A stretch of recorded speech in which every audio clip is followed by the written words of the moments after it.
brilhante, tão bonito. Verdade, mas você sabe, né, que a Lua, ela não tem luz própria, ela só reflete e envia a luz que recebe de outras fontes de luz, fontes de luz primária. Como assim fonte de luz primária? Fontes de luz primárias são as que emitem luz própria, como o Sol. Já a Lua só reflete a luz que recebe do Sol. Difícil, tá muito bom. Valeu. Eu tava curtindo agora, só que esse programa atrapalha demais. Eu sei. O irmão tá jogando bola e tá fazendo muito barulho. Pois é. Ei, mas sabe por que a gente consegue ver ele? Por quê? Porque na verdade esses vidros são transparentes. O que isso quer dizer? Que eles permitem a propagação da luz e faz com que a gente consiga ver nitidamente através deles. Legal. Mano, tu quem tá aí? Como saber que tinha alguém aqui? Mano, é porque isso aqui é um vidro que tem um meio translúcido. O que isso significa? Que ocorre a passagem da luz, mas eu não consigo te ver nitidamente através dele, entendeu? Ei, Cris, eu queria tanto ter visto o último eclipse que ocorreu, só que não dava pra ver daqui do Brasil e eu também não sei diferenciar quando que é um eclipse lunar e quando é um eclipse solar. Tem como tu me ajudar? O eclipse solar é quando a Lua está alinhada entre o Sol e a Terra. Assim, projeta-se sombra e penumbra sobre a Terra. Já o eclipse lunar é quando a Terra está alinhada entre o Sol e a Lua, e então a Lua fica no cône de sombra da Terra. Caraca, velho, tu me ajudou bastante, valeu. Eu vi na internet uma foto, essa aqui que eu fiz, que é pra projetar uma imagem, só que eu não sei porquê, ela tá ficando invertida, olha. Tá vendo o coração invertido? Assim, por se tratar de uma câmera escura de orifício, o que acontece? A luz incidente, quando passa pelo orifício, ela projeta na parede oposta uma figura semelhante, só que invertida. Justamente por ser uma característica da câmera escura de orifício. Ah, tá. Agora entendi. Então, se eu quiser que fique normal, é só botar de cabeça pra baixo. Exatamente. Nossa, por que está azul? Porque, na verdade, a cor que nós temos no objeto é a cor da luz monocromática que ela reflete. Por exemplo, isso aqui é o meio branco, para receber a luz monocromática azul. Fica azul, como por exemplo, a sua blusa. Quando você vai ver, ela fica azul, porque o branco reflete todas as cores. Já a minha blusa, ela não fica azul, pois a cor da minha blusa ela não reflete todas as cores. Gente, segunda-feira tem uma prova de física, não sei de nada. Eu também não sei de nada. Tu sabe de alguma coisa pra explicar pra gente? E do que vocês estão estudando? Espelhos planos. Gente, é muito fácil, é só lembrar desse espelho. Por exemplo, ele reflete a nossa imagem. Só que a nossa imagem não sai invertida, ela sai da direita para a esquerda e vice-versa. Ai, que interessante. Olá, agora irei falar sobre espelhos planos. O espelho plano é aquele em que a superfície de reflexão é totalmente plana. Os espelhos planos têm várias utilidades diversificadas, como utilizados em retrovisores de carros, nos interiores de ônibus ou até mesmo em atividade doméstica. As principais propriedades de um espelho plano é a simetria entre os pontos objeto e a imagem, em que a maior parte da reflexão que acontece é regular. Olá, agora irei falar sobre a imagem de um objeto entre dois espelhos planos. Se colocarmos um objeto entre dois espelhos, cuja sua superfície refletora forma um determinado ângulo, podemos observar a formação de inúmeras imagens. E quanto menor o ângulo, mais imagens serão formadas. Um exemplo é quando colocamos um objeto entre dois espelhos e o ângulo formado por eles é de 90 graus. Então serão formadas 3 imagens. Olá, tudo bem? Vamos começar um trabalho de física e o nosso grupo vai falar sobre espelhos esféricos. Bom, vou começar pela definição. Calota esférica é uma parte de uma superfície esférica limitada por um plano. E espelho esférico é uma calota esférica em que uma das superfícies é refletora. Existem 2 tipos de espelhos esféricos. O espelho esférico convexo, que é como aquele ali. No espelho convexo, a imagem sempre é virtual, direita e menor que o objeto. E é por isso que eu aprendo estar maior aqui do que lá. Só, vem comigo, vem comigo. Outro exemplo de espelho esférico que podemos ver é o espelho convexo do retrovisor do carro, onde a parte refletora é externa, em que a imagem ela é virtual, direita e menor que o objeto. Nos espelhos esféricos também temos o espelho côncavo. Um exemplo de espelho côncavo é o espelho de dentista.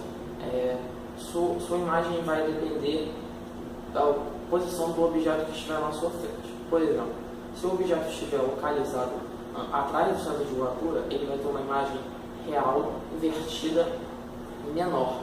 Agora, se ele estiver localizado sobre o centro de curvatura, ele vai ter uma imagem real invertida e igual ao objeto. E agora, se ele estiver localizado entre o centro de curvatura e o foco, ele vai ter uma imagem real invertida e maior. E se o objeto estiver localizado em cima, sobre o foco, não haverá imagem, pois os raios de luz que incidem no espelho são paralelos e com isso não há formação de imagem. Agora, se o objeto estiver entre o foco e o vértice, sua imagem vai ser virtual, direita e maior. Destacamos 5 elementos principais de um espelho esférico. Veja bem, nós temos o centro de curvatura e esse é o centro da superfície esférica. Todo raio de luz que incidir em direção ao centro de curvatura, o raio refletido coincidirá com o raio incidente. Nós temos também o vértice, que é o polo da calota, e todo raio de luz que incidir no vértice, o seu raio refletido refletirá simetricamente em relação ao eixo principal. Nós temos o eixo principal, esse eixo é a reta definida pelo centro e vértice, e temos também o raio de curvatura, logicamente, que é o raio da superfície esférica. E nós temos a abertura alfa, que é essa abertura da superfície esférica. Nós temos também o foco principal, que esse é importante destacar, pois a partir dele, todos os raios refletidos se encontrarão nele. Não necessariamente nele, mas no plano focal. A distância do foco é metade da distância do raio, como vocês podem ver aí. É importante destacar que, quando o raio de luz incide no espelho esférico paralelamente ao eixo principal, ele reflete na direção que passa pelo foco principal. Veja bem, mas e se o oposto ocorrer? Quando o raio de luz incidir na direção que contém o foco, o correspondente raio refletido é paralelo ao eixo principal. Aqui nós podemos observar um copo de água com uma caneta dentro. Essa caneta, ela parece estar quebrada em relação à superfície da água. Quando nós vemos esse fenômeno, nós não nos perguntamos por que ele acontece, e ele pode ser explicado pela refração da luz, em que há a transmissão de raios de luz do meio ar para o meio água, e durante essa transmissão há uma necessária mudança de velocidade. Por isso, o que vocês estão vendo aqui acontece.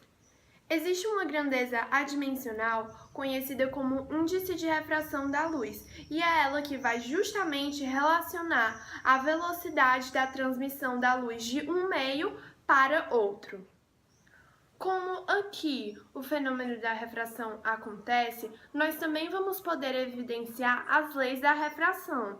Então, nós temos a primeira lei da refração, em que o raio incidente, o raio refratado e a reta normal, eles são coplanares. E isso vocês vão poder comprovar com a imagem a seguir, que faz a representação desse raio refratado, do raio incidente e da reta normal, que estão presentes aqui.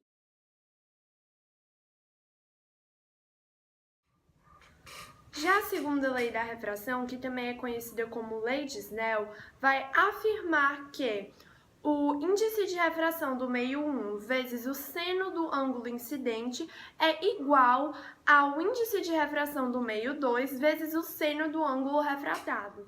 Quando o ângulo de incidência, esse aqui, tende a um valor L, que é o valor do ângulo limite, a quantidade de luz refratada, ela tende a zero.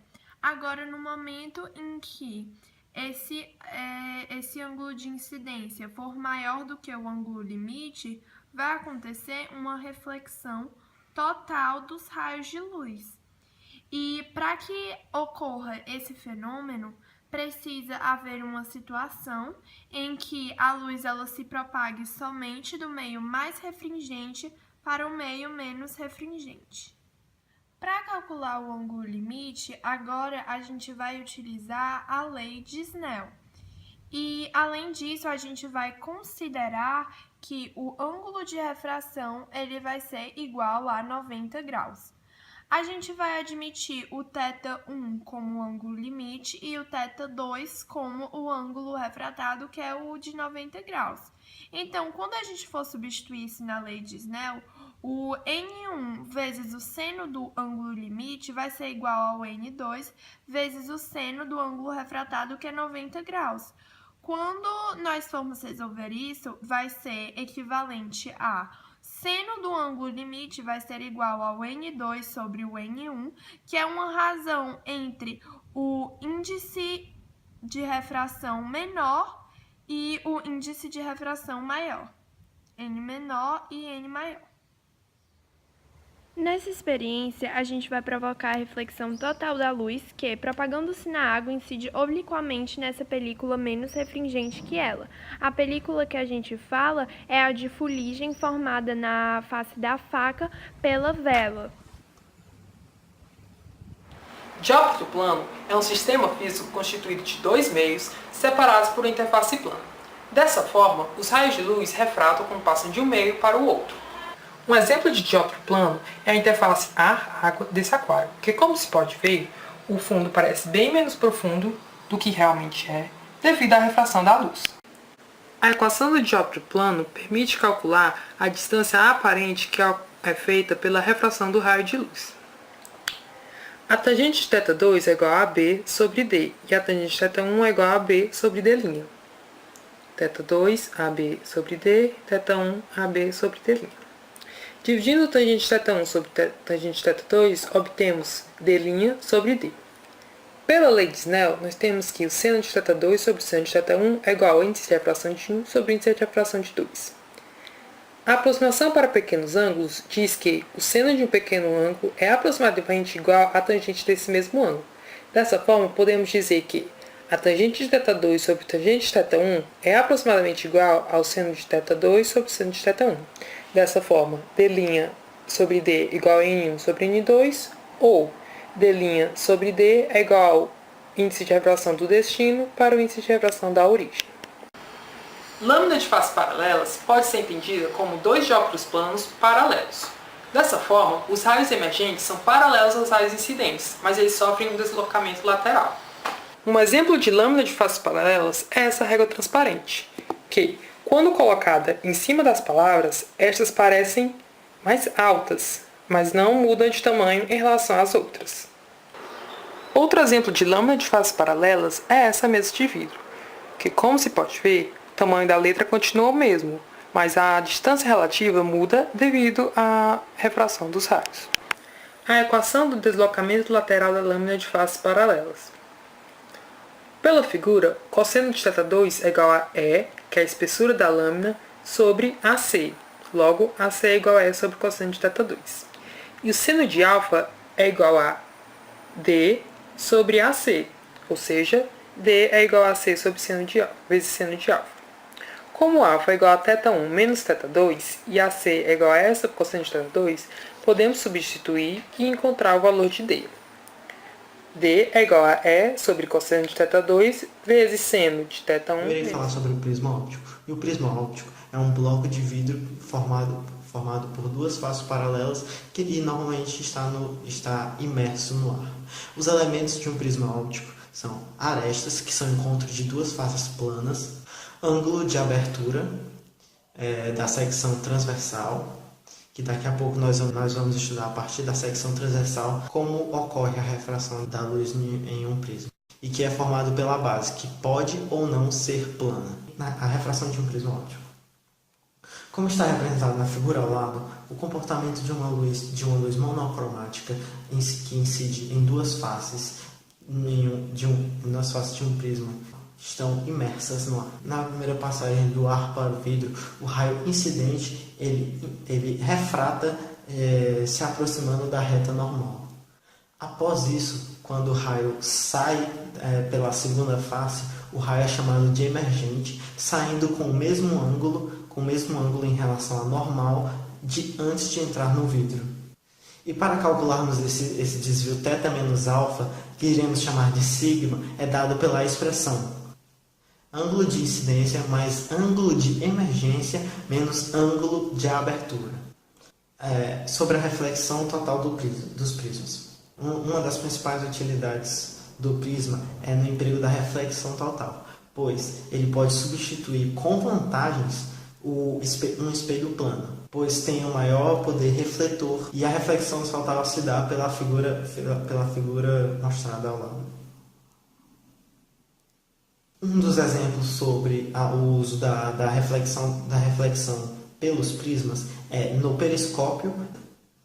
O prisma óptico também é bastante eficiente na decomposição da luz, pois incidindo uma luz policromática nele, ele irá decompor a luz nas cores violeta, azul, anil, verde, amarela, alaranjado e vermelha, como esquematizado na figura ao lado.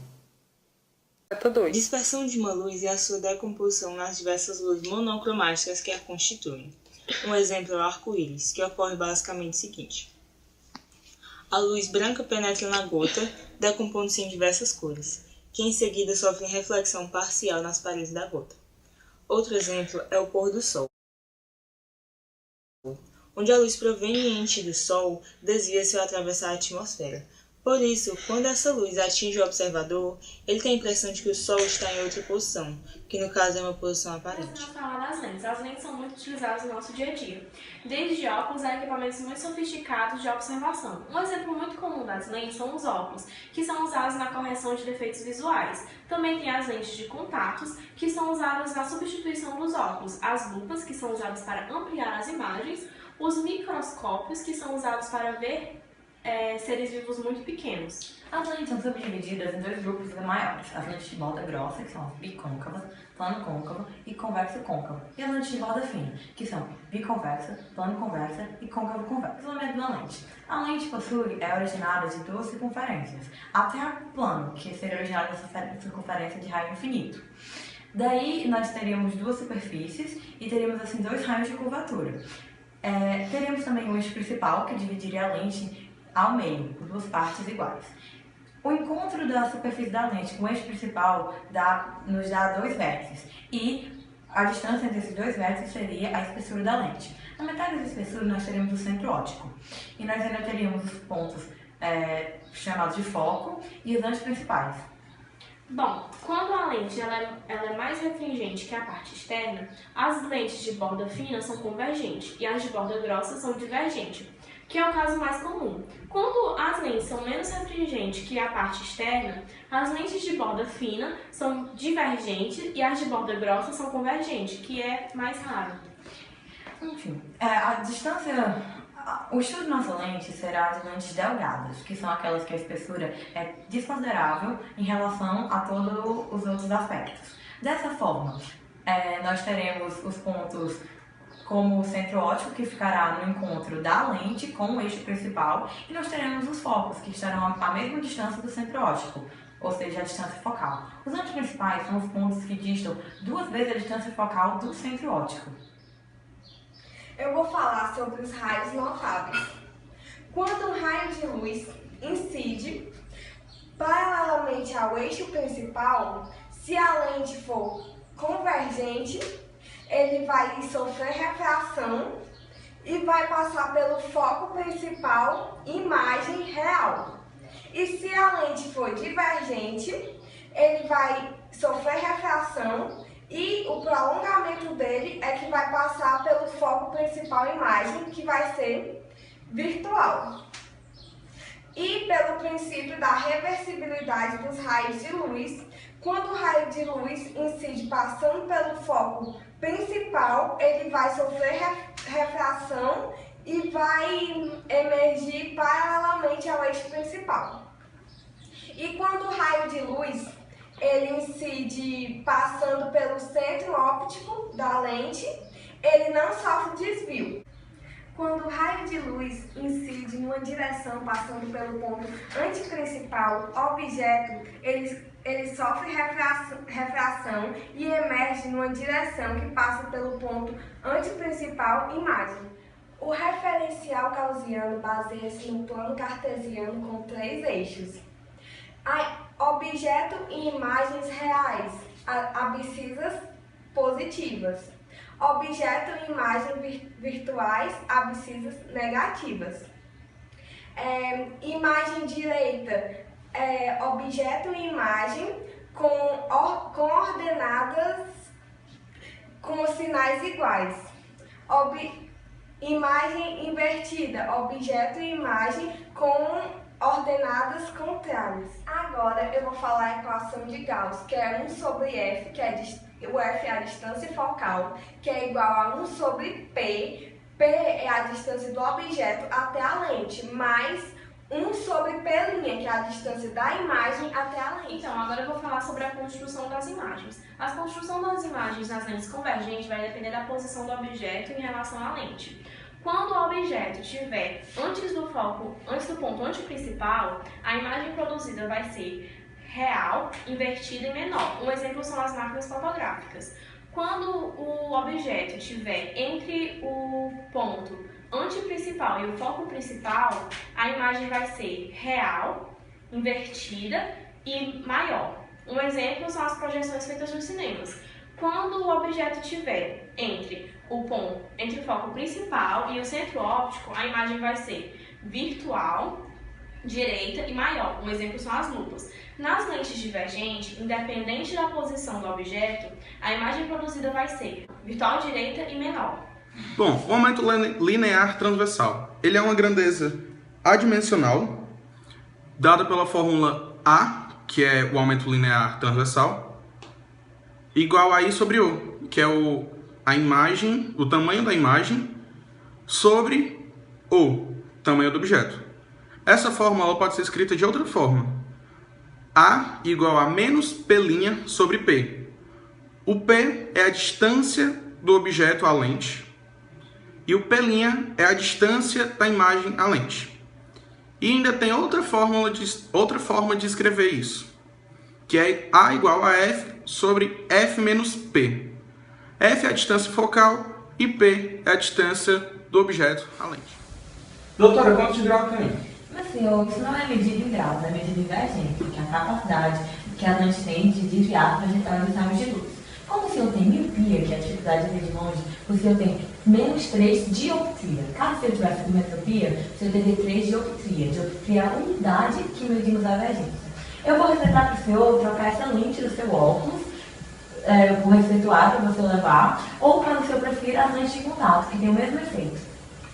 Mas as lentes de contato, elas não interferem na nossa visão? Não, algo do tipo? você só tem que ter cuidado de não deixá-las no olho por muito tempo, pois com isso o olho fica ressecado e pode surgir algumas complicações. Mas caso o senhor faça a limpeza, habitualmente não terá nenhuma complicação. Ok, muito obrigado.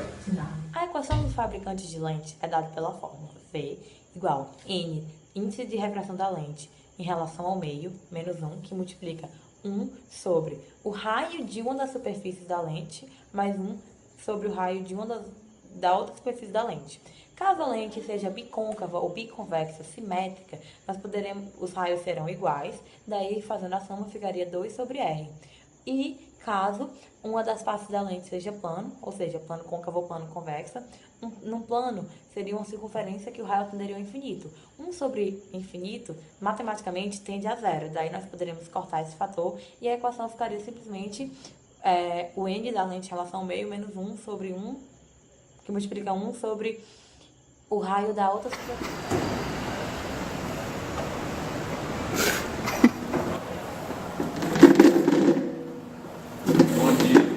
Bom dia, qual o seu desejo? Tem um cara que passou na perna na minha empresa e isso está me causando muitos problemas. Então você quer que eu dê uma limpeza nesses seus problemas? Não, eu queria só provas que ele está me passando a perna. Você precisa dele vivo? Sim.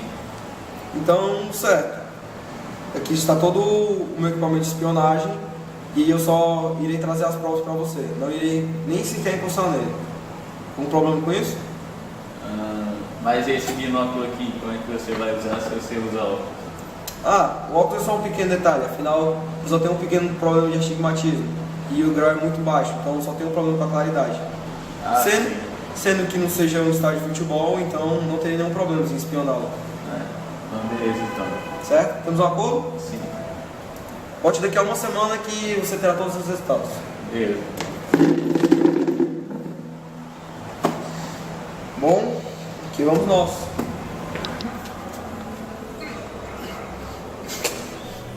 Caramba, velho. Nossa, mano, isso aqui é muito difícil de... Nossa. Ah, ali tá ele. Vamos ver. O binóculo é constituído de duas lunetas, cada uma delas com um prisma de reflexão total. Cada par de lunetas tem dois prismas em cada trocada de um prisma, pelo primeiro prisma, é invertida, da direita para a esquerda e de cabeça para baixo.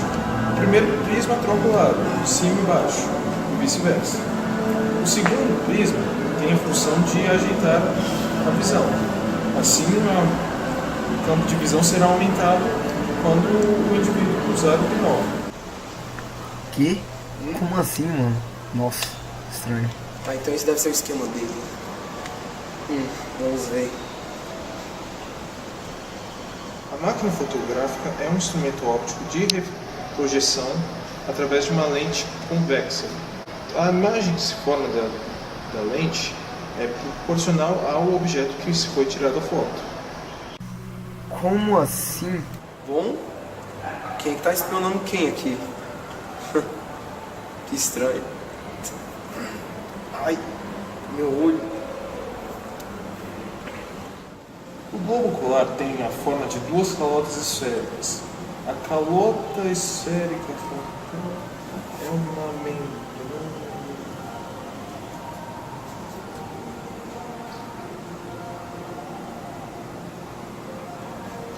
É uma membrana transparente chamada córnea.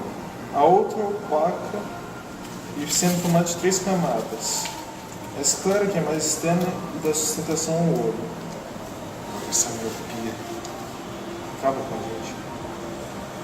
A coroide é formada, que é intermediária, ligada pelos vasos sanguíneos. E a retina, que é interna. Essa porcaria de olho humano. Se tivesse algum jeito de curar isso, eu nem... não consigo ver nada lá de longe. Olha, isso tá ficando muito estranho. Acho que eu vou dar o fora daqui, velho. Eita, pô!